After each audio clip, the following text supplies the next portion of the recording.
Assalamualaikum dan salam sejahtera. Anda bersama saya Sandahya dan ini Pantau Agenda Reformasi.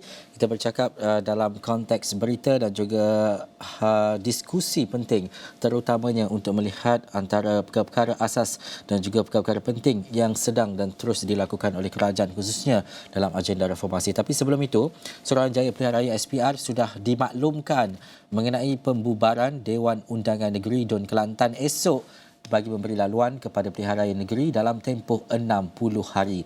Speaker Dun Kelantan, Dato' Abdullah Yaakob berkata pihaknya sudah menghantar surat pemakluman tersebut minggu lepas.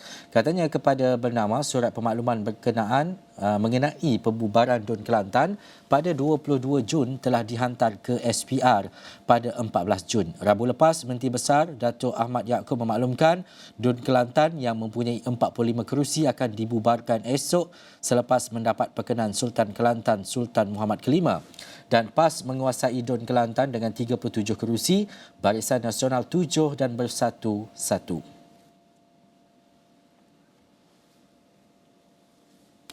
Baik, ini tarikh-tarikh penting seperti berita di awal perkongsian ini, 22 Jun iaitu esok adalah tarikh pembubaran Kelantan dan seperti yang kita tahu Selangor pada 23 Jun iaitu pada lusa hari Jumaat, Kedah dijangka pada 26 Jun, Pulau Pinang 28 Jun dan Negeri Sembilan pada 30 Jun. Manakala Terengganu masih lagi kita belum mendapat kepastian berhubung dengan tarikh pembubaran DUN. Dan apa yang dinyatakan oleh Bersih, kerajaan negeri harus maklumkan kepada SPR secara rasmi tarikh pembubaran awal Dewan Undangan Negeri supaya tarikh mengundi boleh diumumkan segera. Gabungan Pilihan Raya Bersih dan Adil atau Bersih menegaskan ketidaktentuan tarikh pilihan raya adalah sesuatu yang membebankan dan merunsingkan orang awam serta perniagaan yang sedang menanti pengumuman hari mengundi untuk pilihan raya negeri 6 negeri berkenaan.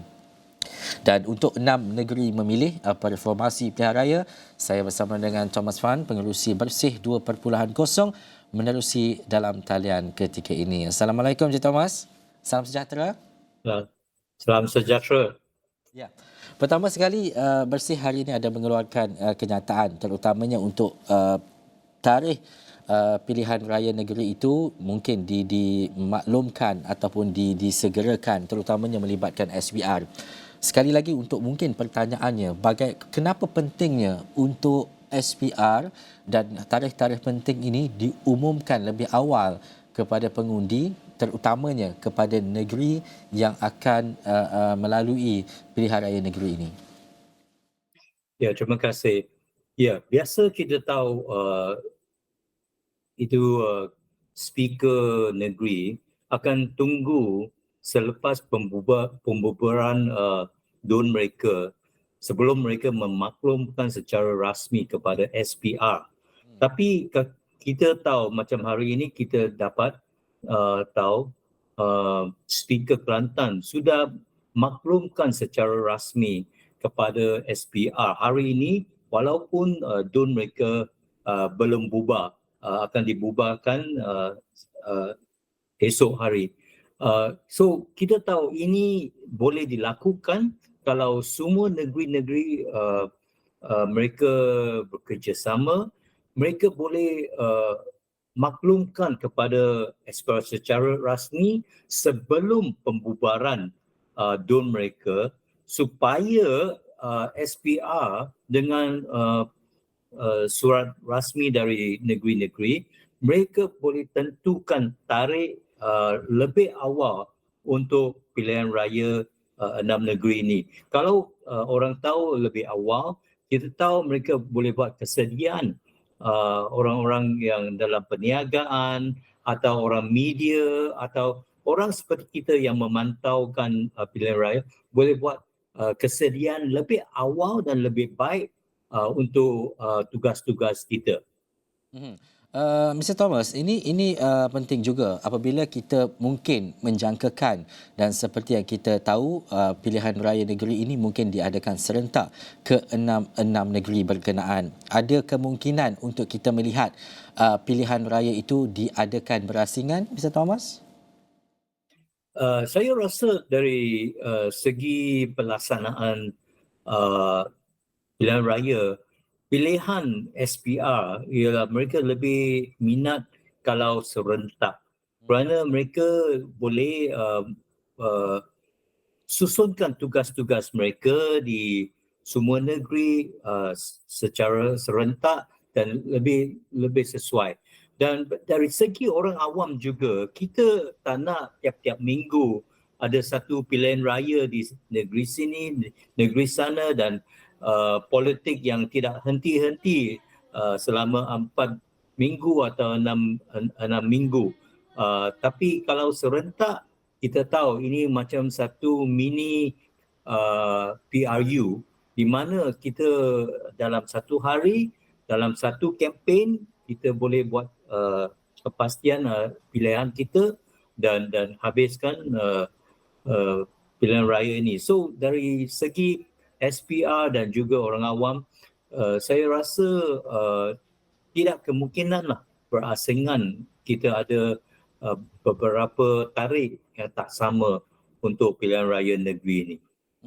Mr. Thomas, ini penting juga apabila kita bercakap dari sudut rakyat, masyarakat dan juga pengundi. Tapi menurut Mr. Thomas, apa antara jangka waktu ataupun tarikh yang sesuai diadakan pilihan raya? Kita mengambil kira yang pertama adalah berkaitan dengan hari Minggu, iaitu Sabtu dan Ahad, yang seperti kebiasaan yang berlaku sebelum ini termasuk pada PRU yang lepas. Yang kedua adalah di hujung bulan ketika rakyat dan juga pengundi telah memperoleh gaji contohnya, bukan di tengah bulan dan sebagainya.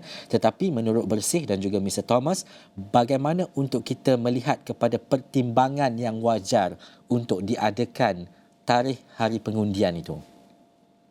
Ya, okey, pertimbangan yang wajar yang akan diambil oleh SPR ialah seperti yang dikatakan, kemungkinan besar ialah satu hari Minggu, weekend, hari Sabtu atau Ahad, ia satu hari yang sesuai. Tapi pertimbangan yang lain ialah mereka perlu cukup masa untuk buat kesediaan mereka. Dalam segi undang-undang, SPR ada sampai 60 hari untuk tentukan itu pilihan raya. Tapi itu ialah juga masa di mana mereka buat susunan mereka dan juga beri cukup masa untuk berkempen untuk parti-parti politik. So far kita tahu masa berkempen sekurang-kurang 11 hari dan selepas hari penamaan calon dan hari mengundi ada 11 hari. Tapi kita juga harap SPR akan bagi lebih masa untuk berkempen, bukan kerana kempen tapi supaya undi pos boleh dapat masa, terutama dari luar negara, cukup masa untuk kembali kepada itu returning officer pada hari mengundi. So kalau tempoh kempen terlalu pendek, bermaksud kebanyakan undi pos ini akan disia-siakan dan tidak cukup masa untuk balik. So apa yang SPR akan pertimbangkan ialah hari. So kalau kita tengok, kalau esok DUN Kelantan akan dibubarkan 22 hari Jun, 60 hari agak-agak 22 Ogos semesti-mestinya ada pilihan raya negeri ini. Bermakna kalau semua negeri pada hari yang sama, in other words, kita cannot go further atau beyond 22nd of August. Kemungkinan besar pilihan raya akan diadakan pada awal Ogos atau tengah Ogos, mid Ogos. So tengok apa hari Minggu di dalam dua minggu inilah. Itu surveinya mungkin pertengahan ataupun awal Ogos 2023 adalah tarikh pengundian apapun kita akan umumkan ataupun kita mendengar pengumuman daripada SPR. Tetapi Mr. Thomas, untuk kita melihat dari sudut reformasi dalam pilihan raya, Bersih banyak kali menyuarakan, memberi pandangan langkah-langkah yang perlu diambil dan sebagainya, terutama untuk melihat kepada reformasi pilihan raya untuk masa-masa akan datang dan juga untuk pilihan raya yang terkini dan sebagainya.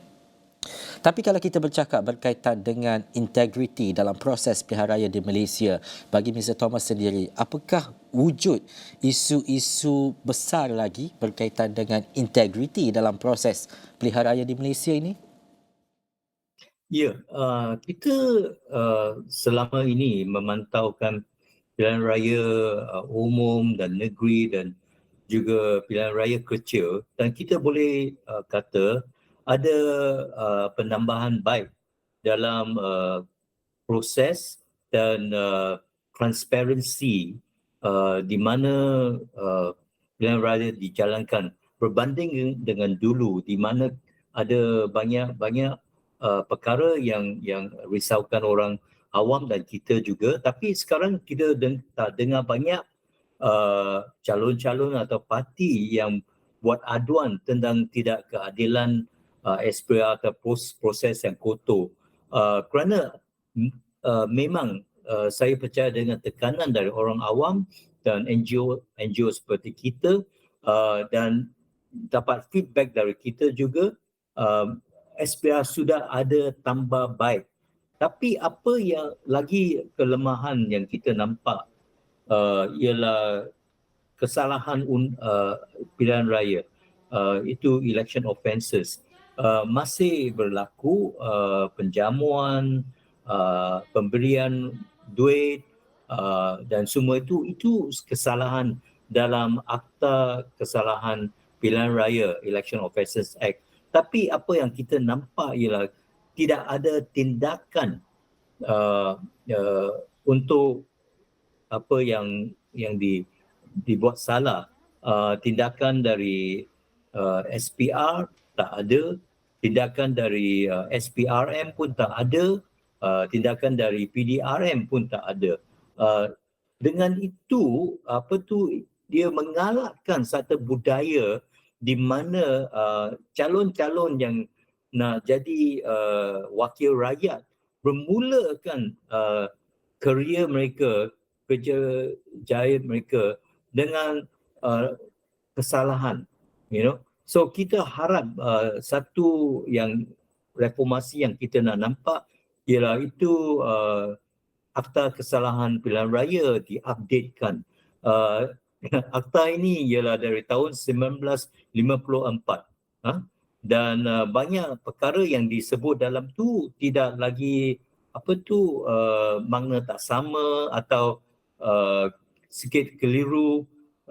So kita ada cadangkan kepada SPR dan juga kerajaan kini dan dulu juga untuk menambahbaikkan, untuk updatekan akta-akta kesalahan pilihan raya. Banyak lagi kita nak tanya kepada Mr. Thomas seketika nanti, terutamanya berkaitan dengan accountability, hal-hal lain, terutamanya apa lagi bentuk-bentuk reformasi yang Bersih mungkin fikirkan yang perlu dilaksanakan oleh SPR terutamanya dalam mendepani pilihan raya. Kita berhenti rehat dahulu, kita kembali selepas ini dalam Pantau Agenda Reformasi. Baik, kembali dalam Pantau Agenda Reformasi menjelang 6 negeri memilih apa reformasi pilihan raya. Thomas Fan bersama saya merupakan pengerusi Bersih 2.0. Banyak perkara dan juga hal yang disentuh oleh Mr. Thomas tadi, terutamanya berkaitan dengan apa yang perlu dilaksanakan, perubahan dan juga tindakan terutamanya dalam sistem pilihan raya di Malaysia. Jadi Mr. Thomas, kita nak sambung diskusi ini terutamanya untuk kita melihat bagaimana perkara-perkara yang ada sekarang ini boleh meningkatkan transparansi dan juga accountability dalam sistem pilihan raya yang ada sekarang ini, Mr. Thomas? Ya, kita nak tengok dalam pelantikan ahli-ahli SPR satu transparansi, di mana seorang yang akan dilantik atau calon yang akan dilantik tidak hanya di dalam tangan Perdana Menteri seperti sekarang, tapi secara reformasi dan transparansi kita harap pelantikan ahli SPR akan melibatkan jawatan pilihan khas parlimen, di mana kita ada ahli-ahli parlimen dari berbagai parti dalam jawatan kuasa itu, dan kalau ada calon yang sesuai, mereka akan diinterview oleh jawatan kuasa ini, dan proses ini juga lebih transparan, iaitu orang awam dan juga boleh menamakan nominate sesiapa yang mereka fikir ada kepakaran dalam pilihan raya. So tapi sekarang ini satu proses yang tak transparan lah, banyak opaque, dan kita harap dengan Perdana Menteri ke-10 kita, dia akan melibatkan JPKP dalam proses ini.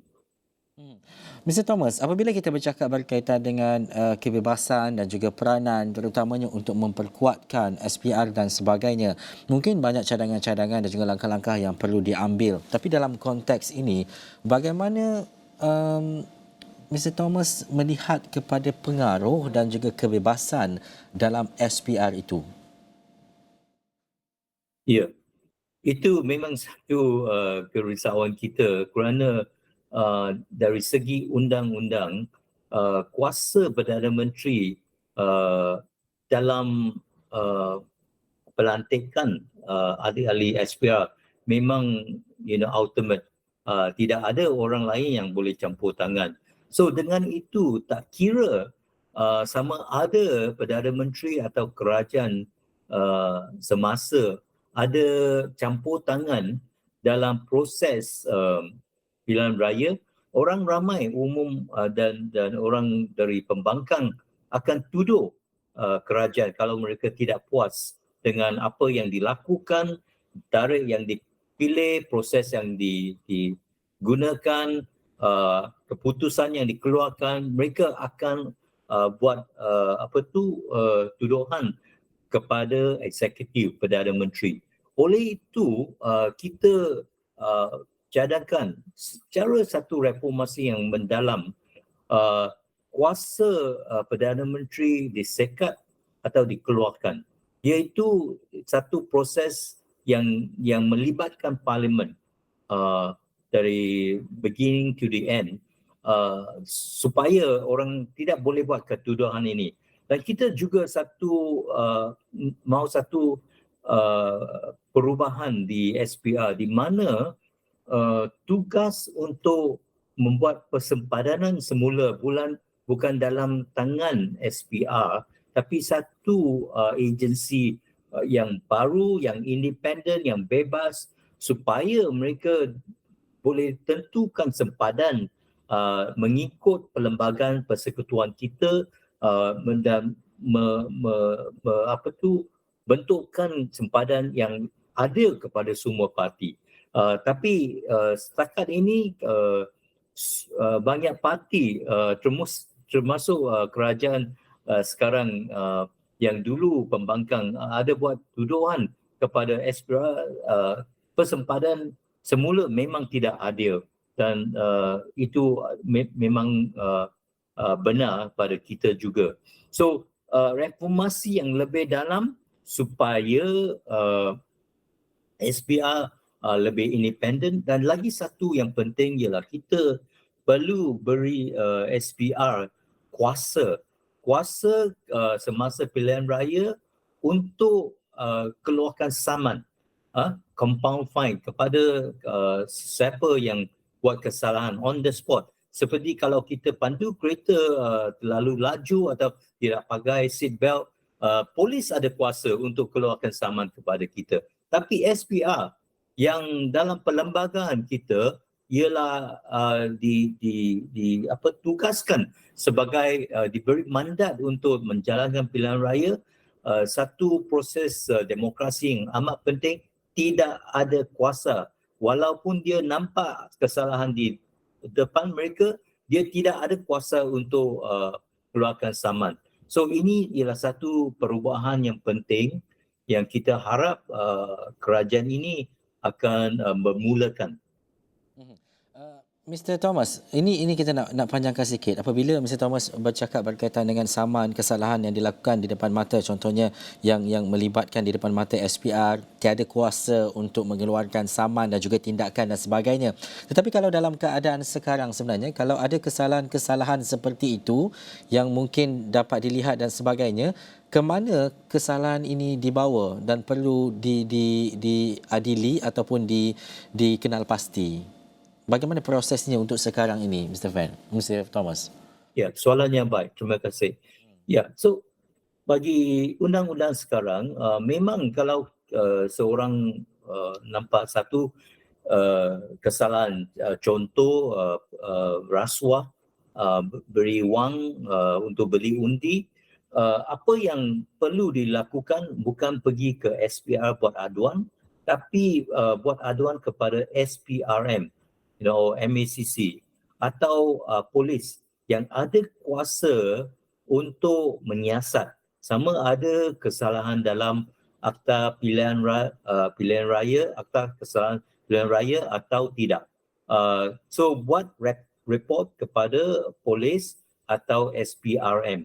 Itu ialah proses dan kita sebagai pemantau juga boleh buat aduan kepada kita, tapi kita tidak ada kuasa untuk buat siasatan atau buat laporan kepada polis. So untuk satu laporan yang solid, eyewitness, saksi terus mesti buat laporan, bukan third party. Saya dengar ada orang, saya nampak video, itulah saya buat laporan. Itu kalau pergi ke mahkamah tidak akan sah, tak kukuh. So the eyewitness have to make the police report or to MACC. Mr. Thomas, meneliti daripada PRN sebelum-sebelum ini, selepas itu menjelang pula PRU yang ke-15 yang lalu, dalam pemerhatian sebagai seorang pemerhati pilihan raya dan sebagainya, apa antara kesalahan-kesalahan utama yang dilakukan terutamanya oleh parti-parti politik, calon-calon yang bertanding dan sebagainya yang mungkin dapat dilihat secara nyata ini adalah kesalahan pilihan raya yang dilakukan? Ya, yang biasa ialah penjamuan atau treating dalam Seksyen 9 Akta Kesalahan Pilihan Raya, di mana mereka beli jamuan atau lucky draw dan beri hadiah-hadiah. Itu ialah satu kesalahan berunsur rasuah juga. So itu ya biasa dan tiap-tiap kali juga kita ada memerhatikan kesalahan ini. Tapi lagi satu kesalahan yang biasa tapi dari segi undang belum boleh dikatakan satu kesalahan undang-undang tapi satu kelanggaran etika, iaitu salah guna sumber kerajaan untuk berkempen.